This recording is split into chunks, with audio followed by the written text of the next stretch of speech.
আজকে যদি ইউনুস পদত্যাগ করে দেয়, কালকে এদের কাউকে খুঁজে পাওয়া যাবে না। করে প্রত্যেক জায়গাতে ইউনুস সামনে গিয়ে বসে এইভাবে পায়ের উপরে পাও তুলিয়া 5 জন করে বসে ডিসির অফিসে। আজকে আমি শুনছি এক জায়গাতে আত্মহত্যা করতে ইচ্ছা করে। আপনারা জিনিসটা বুঝতেছেন না কেন? যদি সরকার এদেরকে প্রোটেকশন না দেয়, আমার সামনে দাঁড়াবে, এদের 14 গোষ্ঠী আমার সামনে দাঁড়াবে। এরা গিয়া দলে বলে গিয়া যে কোনো একটা প্রশাসনিক মিটিং এ ডিসিএসপির অফিসে এমন ভাবে বসে থাকে এবং এমন ভাবে ডিকটেট করতেছে দেশকে, আপনি কল্পনা করতে। কালকে আমি শুনলাম সচিবালয়ে প্রত্যেকটা সেক্রেটারি এবং প্রত্যেকটা ওই যে উপদেষ্টার অফিসে, নাম মনে মন্ত্রী কই, আমি উপদেষ্টা কই আল্লাহ, এদের অফিসে প্রত্যেক জায়গাতে মিনিমাম 5 উপরে 15 জন বৈষম্য বিরোধী ছাত্র আন্দোলনের নেতারা এখানে তারা এটা পরিচালনা করে। এটা মন্ত্রী বা এটা সচিবের ব্যাপার না, এবং তাদের ডিকটেশনে এটা পরিচালনা হয়। কত চাকরি হবে, কোথায় কার ট্রান্সফার হবে, একটা ট্রান্সফারে কত টাকা নেওয়া হবে। ইভেন কিছুদিন আগে বাংলাদেশের বিভিন্ন জায়গাতে স্বাস্থ্যকর্মী নেওয়া হয়েছে ওয়ার্ড লেভেলে। সেইটাও জামাত বা ওই যে বৈষম্য বিরোধী ছাত্র আন্দোলনের স্যারেরা যাকে স্লিপ দিছে, তা এই চাকরিটা প্রথমে 60% নিতে হয়েছে সিভিল সার্জনকে। প্রত্যেক জেলায় 60% তাদের লোককে নিতে হয়েছে। এটার কোনো এভিডেন্স আছে? মানে আমি একটু নিজে সাংবাদিকতার দৃষ্টিকোণ থেকে জিজ্ঞাসা করছি। এরকম গুঞ্জন আমরাও শুনছি না তা না, গুঞ্জন অবশ্যই রয়েছে, কিন্তু বাস্তবতার জায়গা থেকে কোনো এভিডেন্স কি পাওয়া যাবে? আচ্ছা, এই যে কয়েকদিন পরে, এখন তো উত্তর থেকে বাতাস আসছে, কয়েকদিন পরে যে দক্ষিণ থেকে ফাল্গুন মাসে দক্ষিণা বাতাস আসবে, আপনি কি বাস্তব কোনো এভিডেন্স দিতে পারবেন? দেখেন আপনি নাকি ফিল করেন? সেই ফিলিং এর জায়গা থেকেই আমি ফিল করি। আমার ফজলুর রহমানের 60 বছরের ফিলিংস মিথ্যা হতে পারে না। আমি আমার জেলার কথা বলছি। আচ্ছা, সবাই আমাকে বলে আমি পরীক্ষা দিছি এবং আমি 1 নম্বর হব, কিন্তু যে পরীক্ষার দরজায় দাঁড়াইছে সে চাকরিটা পেয়ে গেছে। আমার কথাটা খুব বোঝার চেষ্টা করেন। এখন আপনি যদি বলেন, আমি বলবো সিভিল সার্জন অমুকের কথাই হয়েছে, কে গিয়া বলছে তাকে, এটা কি বলে? এটা তো হেলোর উপরে হয় আর স্লিপের উপরে হয়। আমি আপনাকে বললাম কিশোরগঞ্জের জেলার সবাই জানে কার কথায় কিশোরগঞ্জের প্রশাসন চলে, কোন দলের কথায়, কার কথায়, মানে ব্যক্তি না, কোন দলের নেতার কথায়। 2টা দল, একটা হলো জামাত আর একটা হলো বৈষম্য বিরোধী ছাত্র আন্দোলন। আমি হাঁটতেছি, পাইলাম গিয়ে একদল ছেলেরে, আমি যাই না কিশোরগঞ্জ, এখন যাইতেও আমার লাগে, নিজেকে ছোট মনে হয়। আসসালামু আলাইকুম, বাবা তোমরা কারা? স্যার আমরা হইলাম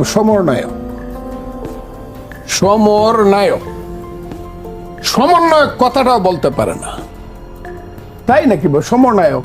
পরে বড় ডাক হইতে দেখো, না এটা ভুল করছে, ও সমন্বয়ক। তো বাবারা এখানে কেন তোমরা আসছিলা?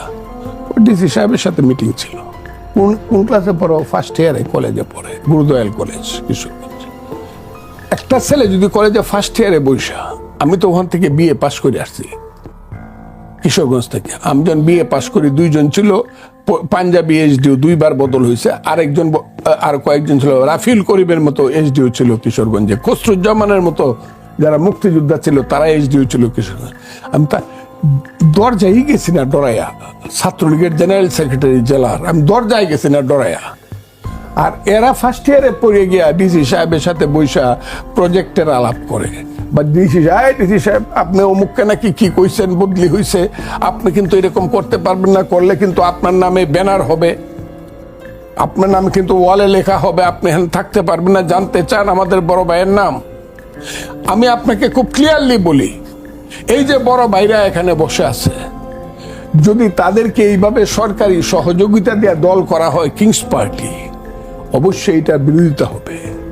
এমন বিরোধিতা হবে, আমি জানি না কি ধরনের। তারা যেটা মনে কর, যেমন একটা ছেলে বলতে, এটারও ছেলে কই, ও নাকি কি নাগরিক কমিটির কি আহ্বায়ক বা এই ছেলেটা নাসিরউদ্দিন পাটোয়ারি। হ্যাঁ, ও যে বেয়াদবের মতো কথা বলে।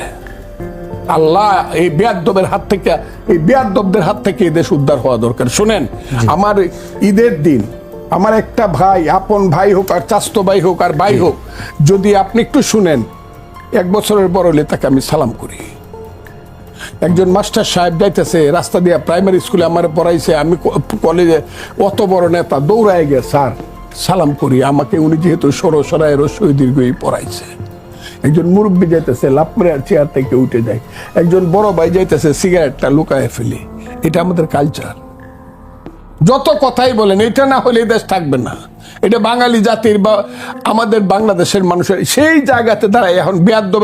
সে কি বলছে, আমাদেরকে চেনেন না, আমরা খালেদা জিয়াকে মুক্তি দিছি, আপনার নেত্রীকে আমরা মুক্তি দিছি, আমাদেরকে চেনেন না, আমরা আপনার নেতার কি মামলা প্রত্যাহার করাইছি। এখন আমি শুনলাম সে বলতেছে এখানে আওয়ামী লীগ তো পালাইছি, এরা ভারতের দল, আর জামাত হইল ভারতীয় দলের ভারত দিল্লির এক্সটেনশন বলছে না নিউজ 24 জি। আর বিএনপি খুব ভুল করতেছে জিয়াবাদ করিয়া। আমরা কিন্তু বংশীয় বাকি রাজনীতি পারিবারিক রাজনীতি। আচ্ছা বলেন তো দেখি, এই ধরনের কথা যদি একটা ছেলেরা বলে, আমি কেমনে তাকে আদর করব? আমি কেমনে আমি দোয়া তো করি তাদের জন্য। এরা তো দেশটাকে এমন একটা দুর্ভাগ্যজনক গণঅভ্যুত্থানের নেতৃত্ব দিয়েছিল, অনেক মানুষের স্নেহ বা আশীর্বাদ কিংবা কৃতজ্ঞতা, সম্মান, শ্রদ্ধা অনেক কিছুই পেয়েছিল। এটা তো বাস্তবতা পেয়েছিল। গণঅভ্যুত্থানের সামনের সারিতে তারাই ছিল, ছাত্র জনতা গণঅভ্যুত্থানে। সেখানে আমি বিশ্বাস করি সেখানে সব রাজনৈতিক দলের ইনভলভমেন্ট ছিল, কিন্তু সামনের কাতারে তারা ছিল। তো আমি তাদেরকে সামনে রাত 3টার সময় দরজা খুলে চলে গেছে। 4 বছর আগে এমএ পাস করছে। এরপর একটা ছোটটা যে এটা ব্যারিস্টার হয়েছে, এমএ পাস করে লন্ডন থেকে ব্যারিস্টারি পাস করে এখন হাইকোর্টে উপলব্ধি করে। এই দুই ভাই রাতের বেলায় আমার আর আমার ওয়াইফকে না জানায় বেরিয়ে গেছে আন্দোলন করার জন্য। অসংখ্য উদাহরণ আছে এরকম। এরা তো এদের নেতাদের ডাকে, নিশ্চয় না সবাই যে তাদের ডাকে গেছে তা না। মা গেছে ছেলে বলছে মরলে মর, আমার উপর কিন্তু যাইবি না। কি কথাটা ঠিক বলছি কিনা? মেয়ে কান্দা কান্দা বলছে বাবারে বলে আসছি, বাবা আমার যদি লাশটা হয় তুমি লাশ নিবা না হাসিনার পতন না হওয়া পর্যন্ত। এই আন্দোলনের আবেগের তো কোনো শেষ নাই, কিন্তু এরা করতেছেটা কি? ওই যে বললাম যে আমার কেন মৃত্যু হয় না, কেন বললাম আমি তো দেশের প্রধানমন্ত্রী হতে চাই না, বানাইলেও সম্মুখীন এটা 7 বার চিন্তা করবো। আমি ফজলুর রহমান বলতে মন্ত্রী টন্ত্রী তো ফাউ জিনিস এই দেশে। যারা হইতে চায় এরা ছোট মাপের মানুষ, খুব বেশি মন্ত্রী যারা হইতে চায়। আমি ছোট মাপের মানুষের দেশে মন্ত্রী দিয়ে কি হয়? কত মন্ত্রী আমার পিছনে ঘুরে, 100 মন্ত্রী হাসিনা বানাইছে যে 15 বছরে, এর মধ্যে 50টা মন্ত্রী আছে যারা আমার হাঁটুর কাছে বসে রয়েছে সারা জীবন।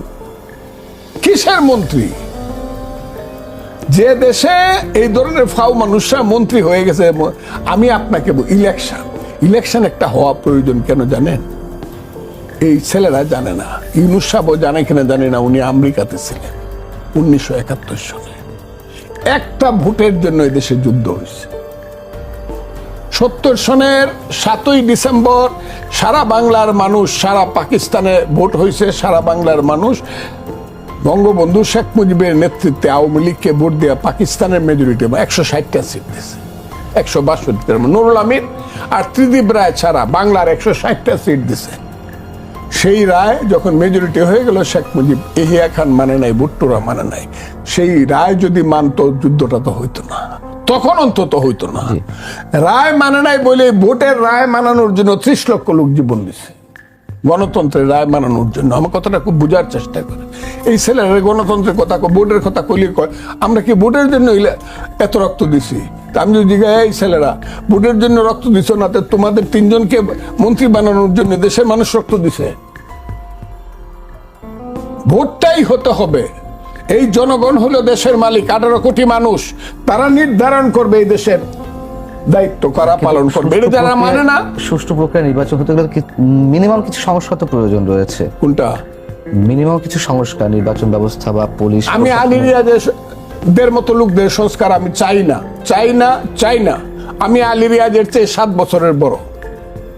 আমি যখন ইউনিভার্সিটিতে পড়ি, তখন আমি যখন বাংলাদেশ ছাত্রলীগের প্রেসিডেন্ট, তখন ওই মাহমুদুর রহমান মান্নার দলের সে সাহিত্য সম্পাদক ছিল।